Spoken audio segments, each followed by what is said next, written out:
All right, now we're going to talk about a really common shot that happens in pickleball, and it's called a punch volley. The punch volley shot is done when you're at the kitchen line or the no volley zone, all right, and it was usually done with your backhand. All right, the reason why it's mostly done with your backhand is because if you do it with your forehand, all right, and the ball comes this way, your body gets in the way, all right? But when you keep it here on the backhand, you can move your backhand over back and forth to punch out at the ball. All right, and the reason why it's called a punch volley, if you take the paddle out of your hand and hold your fist, you're punching out at the ball.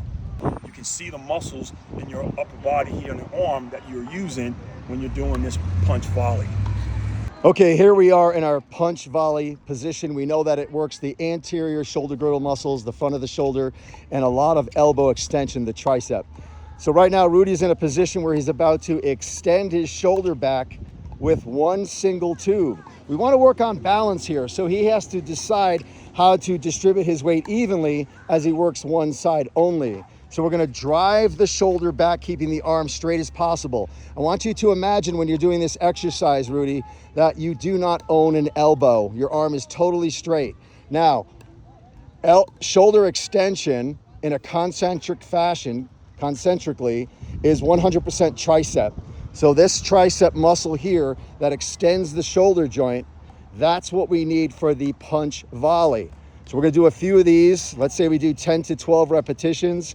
Immediately following, we're going to walk back and put our arm into a row position. Rudy, can you walk back? Arm up and then pull back into a row. Now, we're going to pull back into a row position. We're going to bring this paddle close proximity, about 5 or 6 inches. I want this elbow back more, Rudy. Good. Now, in this position right here, using the paddle as a mechanism so we do not exceed the paddle, because if his hand, Rudy, bring your hand over the paddle. If your hand goes here, you lost the retraction in the rhomboid or shoulder blade area. I want to contract the back muscle on that horizontal plane. Drive your elbow back. Hold that position. Now this is a static position to offset the anterior delt. We're strengthening the posterior delt and the back muscles, the upper postural back muscles. I want you to do just a wrist curl in this position. So he's curling the wrist, curling the wrist, curling the wrist. That's all he's doing. At the same time, curling the wrist, working that forearm to strengthen the wrist structures, he's keeping that elbow back. The key of this paddle is so that his hand stays far behind the paddle. Pull that back. Far behind the paddle. I would bring the paddle even closer to you.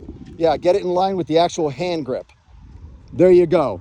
So that's his guide. That's his finish line right there. All he is performing right now is a retraction of the back muscles as he performs a wrist curl. And those are the exercises that are going to help tremendously on that punch volley.